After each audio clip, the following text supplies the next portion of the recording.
이사야서 41장 14절에서 20절의 말씀을 한 절씩 교독하시고 마지막 절은 함께 읽겠습니다.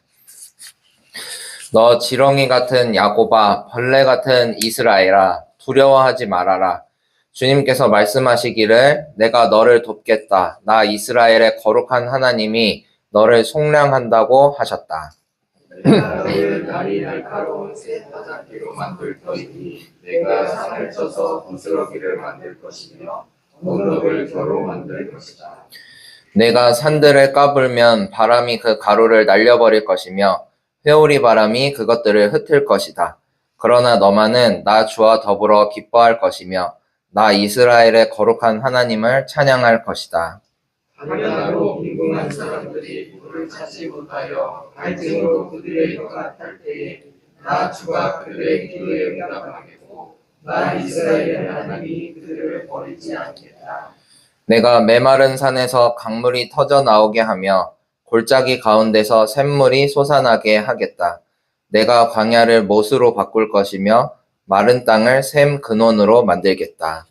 내가 광야에는 향유와 아카시아와 화성류와 들올리브 나무를 심고 사막에는 잣나무와 소나무와 회양불을 심겠다. 다 같이 읽겠습니다. 사람들이 이것을 보고 주님께서 이 일을 몸소 하셨다는 것을 알게 될 것이다. 이스라엘의 거룩하신 하나님께서 이것을 창조하셨다는 것을 깨닫게 될 것이다. 아멘. 오늘도 주님께서 우리를 이 새벽의 자리로 불러주셨습니다. 주님의 영이 우리 가운데 가득히 임하는 귀한 시간이 되기를 소망합니다. 말씀을 전하기에 앞서 한 가지 광고 말씀을 전해드리겠습니다. 우리와 함께 신앙생활을 하시던 곽정숙 권사님께서 이제 하늘의 부르심을 받으셨습니다. 빈소는 서울대병원 장례식장에 차려졌고요. 교회에서는 오늘 오후 3시에 출발해서 입관 예배를 드리고자 합니다. 슬픔을 당한 가정에 하나님의 위로가 있기를 소망합니다. 오늘은 벌레 같은 날 위해 라는 제목으로 말씀을 전하겠습니다. 함께 부른 찬송 가사에 이런 내용이 나옵니다. 만왕의 왕 내 주께서 왜 고초당했나 이 벌레 같은 날 위에 그 보혈 흘렸네. 이 찬송을 부르면서 이런 생각이 들었습니다. 우리가 신앙생활을 오래 하다 보니까 벌레 같은 내 모습을 자각하지 못했구나 하는 생각입니다. 예전에 많이 부르던 찬송가 중에 천부의 의지 없어서 이 찬송가가 있죠. 그 예전 버전 찬송에 따르면 천부의 의지 없어서 손들고 옵니다. 주 나를 박대하시면 나 어디 가릴까 라고 합니다. 저도 이 대목에서 많이 울었던 기억이 있는데요. 정말로 주님께서 나를 박대하시면, 주님께서 나를 모질게 대하시면 어디 갈 곳 없는 죄인이 바로 나인데 그런 나의 죄된 본성을 다 잊고 살았구나 하는 깨달음입니다. 지난주에 청소년부 예배 때 제가 세례 요한의 선포에 대해 전했습니다. 세례 요한은 400년간 이어진 하나님의 긴 침묵을 깨고 사람들 앞에 나타난 예언자였습니다. 사람들은 세례 요한을 보고 저 사람이 구원자가 아닌가 하고 생각할 정도로 애타게 구원자를 찾았습니다. 간절하게 구원자를 찾고 있는 그들에게 했던 세례 요한의 첫 마디는 무엇이었을까요? 다름 아닌 회개하라는 말씀이었습니다. 회개하라, 하늘나라가 가까이 왔다. 하늘나라가 가까이 왔다는 건 하나님의 통치가 임할 시간이 되었다는 뜻입니다. 그동안 죄에 내버려 두었던 우리 영혼과 죄로 물든 이 세상을 주님께서 정화하시고 하나님의 의로서 새 질서를 세우겠다는 뜻이죠. 그런 하나님의 통치를 받기 위해선 무엇이 먼저 준비되어야 하느냐 했을 때 세례 요한의 메시지는 간결하고 명확했습니다. 회개하여라. 너희 영혼이 회개하지 않고선 너희 안에 결코 하나님의 통치가 이루어질 수 없다고 말합니다. 이 말씀은 지금 우리에게도 여전히 유효합니다. 하나님께서 내 삶을 인도해 주시길 바라면서 내 죄는 그대로 안고 살아갑니다. 죄 씻음에 대한 간구 없이 내가 소원하는 것들만 주님 앞에 늘어놓는 경우가 많습니다. 우리가 무엇보다 회복해야 할 것은 내 마음의 평안이나 내 환경의 변화가 아니라 주님 앞에서 내 죄를 자각할 수 있는 영혼의 깨우침인 줄로 믿습니다. 우리가 매일매일 짓는 죄로 인해 괴로워할 줄 알고 그 죄를 주님 앞에 가져다 놓는 마음이 필요합니다. 진정한 회개로 주님 앞에 섰을 때 비로소 하늘나라가 우리 안에 임하게 될 줄로 믿습니다. 하나님의 통치가 우리 영혼을 거느리게 될 줄로 믿습니다. 앞서 말씀드린 벌레 같다라는 말은 사람에게 붙이기엔 조금 다소 과격한 표현으로 느껴지는데요. 하지만 그만큼 우리의 죄가 더럽고 우리가 벌레처럼 연약한 존재이기에 성경에서도 벌레라는 표현까지 사용한 게 아닐까 싶습니다. 오늘 본문의 말씀 14절에서도 이렇게 표현합니다. 너 지렁이 같은 야곱아, 벌레 같은 이스라엘아. 벌레는 사람이 한번 밟으면 죽을 수밖에 없는 무기력한 존재입니다. 당시 이스라엘은 아시리아 제국에 의해 멸망당하고 이방 땅에서 포로 생활을 하고 있던 상황이었습니다. 나라의 주권을 잃어버린 백성의 삶이 얼마나 비참했을까요? 너무나 초라하고 나약했을 겁니다. 주변 강대국에 의해 몸과 영혼이 짓밟힌 삶은 정말로 벌레 같은, 지렁이 같은 모습이었습니다. 하나님께서는 그들의 처지를 먼저 밝히셨습니다. 벌레 같은 이스라엘아 하고 부르십니다. 그렇게 부르신 후에 이어지는 말씀에선 새 희망을 불어 넣으시는데요. 두려워하지 말아라. 내가 너를 돕겠다. 나 이스라엘의 거룩한 하나님이 너를 속량한다고 말씀하시죠. 하나님의 구원의 때가 임했습니다. 이사야서 전반부에서는 이스라엘과 이방 민족에 대한 심판을 이야기하시지만 이제 후반부에 와서는 이렇게 하나님의 구원을 선포하고 있습니다. 하나님께서는 심판하실 수도 있고 구원하실 수도 있는 전능의 왕이셔서 당신의 때가 찼을 때 내가 너를 돕겠고 내가 너를 속량해 주겠다고 말씀하시죠. 만약 이스라엘 백성들이 하나님께서 앞서 이스라엘 백성들을 부르셨듯이 자신들이 벌레 같은 처지라는 사실을 자각하지 못했다면 속량의 은혜를 깨달을 수 있었을까요? 강대국의 횡포를 당하면서 자신들의 연약함을 깨달았기에 구원하시는 하나님의 말씀이 마른 땅의 생수와 같이 느껴졌을 겁니다. 지금 우리도 마찬가지입니다. 하나님께서 우리에게 은혜를 베푸시는 방법 중에 내게 더 큰 물질과 좋은 환경을 주시는 경우도 있지만 반대로 내가 가지고 있던 것을 앗아가시는 경우가 있습니다. 참 모진 하나님이십니다. 남들은 예수 믿고 다 잘 풀리고 아파트도 샀고 한다던데 하나님은 왜 나한테 병만 주시고 내가 하는 일은 다 하나같이 안 풀리게 하실 때가 있습니다. 그럴 때면 하나님이 참 원망스럽습니다. 하지만 우리가 그동안 경험했던 은혜를 한번 떠올려 보시길 바랍니다. 우리가 하나님을 깊이 느끼고 그 은혜에 흠뻑 젖어드는 때는 보통 고난의 때였습니다. 우리는 고난 중에 주님을 가까이 느끼고 고난을 통해 주님의 세계로 들어갑니다. 고린도후서 1장 8절에서 9절에서도 고난에 대해 이렇게 말합니다. 형제 자매 여러분, 우리가 아시아에서 당한 환난을 여러분이 알기를 바랍니다. 우리는 힘에 겹게 너무 짓눌려서 마침내 살 희망마저 잃을 지경에 이르렀습니다. 우리는 이미 죽음을 선고받은 몸이라고 느꼈습니다. 그렇게 된 것은 우리 자신을 의지하지 않고 죽은 사람을 살리시는 하나님을 의지하게 하기 위함입니다. 내가 벌레 같은 존재라고 느끼는 그 순간 우리는 주님을 의지할 이유를 발견하게 됩니다. 하지만 내가 부족할 것이 없고 내 머리가 똑똑하고 내가 가진 게 많아서 주님 없이도 살 수 있다면 하나님을 외면하게 되겠죠. 그러나 우리에게 주어진 생명이 그리 단단하지 않다는 사실을 조금만 철이 든 사람이라면 누구나 다 알고 있습니다. 갑자기 생각지도 않은 병이 찾아와 나를 괴롭게 하고 불의의 사고로 생명의 불씨가 너무 쉽게 꺼져버리는 모습을 보곤 합니다. 우리 영혼도 마찬가지입니다. 죄로 점철된 이 영혼은 그리스도의 속량의 은혜가 없이는 결코 구원에 이를 수가 없습니다. 하나님의 심판대 앞에서 쭉정이로 분류되어 버려질 뿐입니다. 벌레 같은 존재라는 말은 그저 겸손한 표현이 아니라 우리의 현실을 그대로 드러내고 있습니다. 벌레 같은 이스라엘에게 특별한 은혜를 부어주신 주님께서는 이들을 새 타작기로 만들어 주시겠다고 말씀하십니다.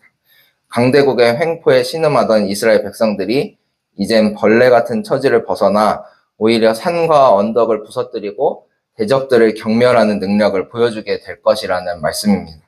마치 벌레가 성충이 되어서 하늘을 날아오르듯이 약소국에 불과했던 이스라엘이 하나님의 능력으로 강대국이 될 것이라는 예언이었습니다. 새 타작기가 된 이스라엘은 이제 산들을 까불면 바람이 그 가루를 날려버리게 되고 회오리 바람이 그것들을 흩어버릴 정도로 강하게 주님께서 만들어주시겠다고 약속하셨습니다. 말 그대로 자기들을 괴롭히던 주변 국가들을 가루같이 흩어버리게 될 것이라고 하나님께서 통쾌한 미래를 약속하셨습니다. 그러면서 16절 하반절에 이렇게 말씀하시죠. 그러나 너만은 나 주와 더불어 기뻐할 것이며 나 이스라엘의 거룩한 하나님을 찬양할 것이다. 벌레 같은 이스라엘이 새 타작기로 변하는 은혜는 온전한 하나님의 역사였습니다. 이렇듯 하나님의 권능으로 변화된 삶을 사는 사람은 하나님과 함께 기뻐하게 됩니다. 여기 모이신 성도 여러분들도 그런 경험을 해보셨을 거라고 생각합니다. 이건 정말로 하나님의 도우심이었다 하는 순간들이 있으셨을 거라고 생각합니다. 하나님의 능력으로 강력한 삶의 변화를 체험한 사람은 결코 하나님을 잊어버릴 수 없습니다. 하나님과 더불어 기뻐하고 거룩하신 하나님을 찬양하게 됩니다. 주님과 동행한다는 것이 바로 이런 의미가 있습니다. 내가 기쁠 때만 주님을 찾는 것이 아니라 내가 완전히 고꾸라졌을 때 그때도 주님을 찾는 것이 진정한 주님과의 동행이요 진정한 성도의 삶인 줄로 믿습니다. 그럼 그때 넘어진 나를 들어 쓰시고 세우시는 하나님의 권능을 경험할 수가 있습니다. 하지만 내가 어떤 문제 앞에서 어떻게든 내 의지로 이겨내려고 애쓰다 보면 망해도 문제지만 잘 돼도 문제입니다. 그 일회성 성공이 나를 교만하게 만들어서 하나님으로부터 더욱 멀어지게 하기 때문입니다. 기쁠 때나 슬플 때나 외로울 때나 바쁠 때나 언제나 주님을 찾는 은혜가 우리 모두에게 있기를 소망합니다. 벌레 같은 내 처지를 자각하고 주님을 의지할 때 주님께서 손을 내밀어 우리의 삶을 변화시켜 주십니다. 주님의 권능으로 변화된 삶은 새 타작기가 산을 쳐서 부스러기를 만들고 언덕을 겨로 만들듯이 강력하고 확실한 은혜입니다. 그러한 은혜를 사모하면서 주님과 동행하는 우리 모두가 되기를 바랍니다. 이제 말씀을 정리하겠습니다. 하나님께서 약속하신 변화는 우리 삶에 언제든지 나타날 수 있습니다. 하지만 이러한 변화를 마주하기 위해선 우리가 준비해야 할 것들이 있는데요. 먼저는 나 자신이 벌레 같은 존재임을 자각해야 합니다. 그리고 벌레 같은 존재라는 사실을 깨닫고 주님 앞에 회개할 때 그 주님의 통치가 우리 가운데에 임하게 됩니다. 주님의 권능으로 변화를 경험한 사람은 이러한 일들을 이룬 것을 보고 주님께서 이 일을 몸소 하셨다는 것을 알게 될 것이다. 이스라엘의 거룩하신 하나님께서 이것을 창조하셨다는 것을 깨닫게 될 것이다. 아멘. 바로 주님을 의지하며 주님의 권능을 함께 체험한 사람들은 바로 이런 우리 삶의 변화를 통해 하나님의 이름을 높여드리는 영광을 누리게 됩니다. 피조물이 창조주의 이름을 높이는 것보다 더 큰 영광은 없습니다. 내가 무언가를 잘해서 하나님의 이름을 높이겠다는 건 또 다른 이름의 교만입니다. 우리는 그저 벌레 같은 우리의 존재를 자각할 때 주님께서 우리를 들어 쓰시고 당신의 거룩함을 당신께서 직접 세상이 알게 하십니다. 우리를 구원하시는 하나님, 우리를 가장 선하고 복된 길로 인도하시는 그 주님 품 안에 살아가는 우리 모두가 되기를 바랍니다. 주님 앞에서 나의 민낯을 보여드리고 온전히 주님만을 신뢰하며 나아가기를 소망합니다. 그렇게 살아갈 때 연약한 우리를 붙드시고 변화시키시는 주님의 은총이 오늘도 우리 가운데 임하게 될 줄로 믿습니다. 기도하시겠습니다. 주님 감사합니다. 오늘도 우리를 붙드셔서 이 새벽을 깨워 주님 앞에 무릎 꿇게 하시니 감사드립니다. 언제나 주님과 동행해야 함에도 불구하고 주님을 멀리했고 주님을 온전히 바라보지 못했습니다. 주님 이 시간 회개하오니 용서하여 주시고 다시 주님 품으로 끌어안아 주옵소서. 우리와 함께 신앙생활 하시던 곽정숙 권사님이 주님의 부르심을 받았습니다. 몸의 고통으로 괴로워하던 지난 날을 모두 잊고 주님 품에 안기어 영원한 안식 얻게 하여 주옵소서. 슬픔을 당한 유가족을 위로하시어 그리스도 안에 산 소망을 갖게 하여 주시고 천국에서 어머니를 다시 만날 그날을 사모하며 살아가게 하여 주옵소서.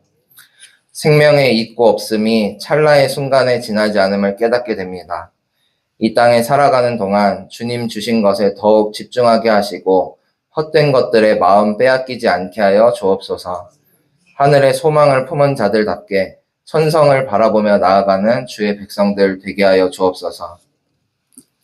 대림절기를 보내고 있습니다. 이미 오신 주님께 대한 감사와 찬양을, 다시 오실 주님에 대한 기대와 소망을 품기를 바랍니다. 우리와 함께 살아계시는 하나님의 숨결을 느끼며 살기를 원합니다. 주님 보시기에 합당한 삶, 주님께서 기뻐하시는 삶을 살게 하여 주옵소서. 돌아오는 주일 2025년 교회 살림을 정리하는 당회가 있습니다. 주님의 이름으로 모여 한 몸을 이루는 우리 교회에 복 내려주시기를 원합니다. 서로를 이해하는 사랑의 복을 주시고 서로를 염려하는 평화의 복을 주옵소서. 서로의 의견이 다르더라도 주님 뜻에 일치시키는 당회가 되기를 원합니다. 높고 낮음을 가리기보다 가장 높은 곳에 계신 주님만을 바라보는 시간 되게 하여 주옵소서. 70년간 이 교회를 정릉에 세워두신 주님의 뜻을 기억하며 하나님께는 영광을, 이 땅에서는 평화를 이루는 교회 되게 하여 주옵소서. 교회 안팎에 있는 모든 이들의 형편과 사정을 위해 기도합니다.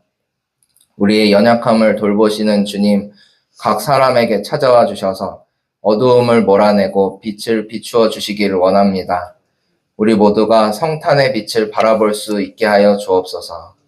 모든 것 주님께 맡겨드리며 살아계신 예수님의 이름으로 기도합니다. 아멘.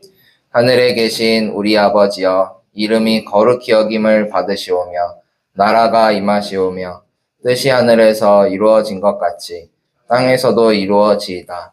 오늘 우리에게 일용할 양식을 주시옵고 우리가 우리에게 죄 지은 자를 사하여 준 것 같이 우리 죄를 사하여 주시옵고 우리를 시험에 들게 하지 마시옵고 다만 악에서 구하시옵소서.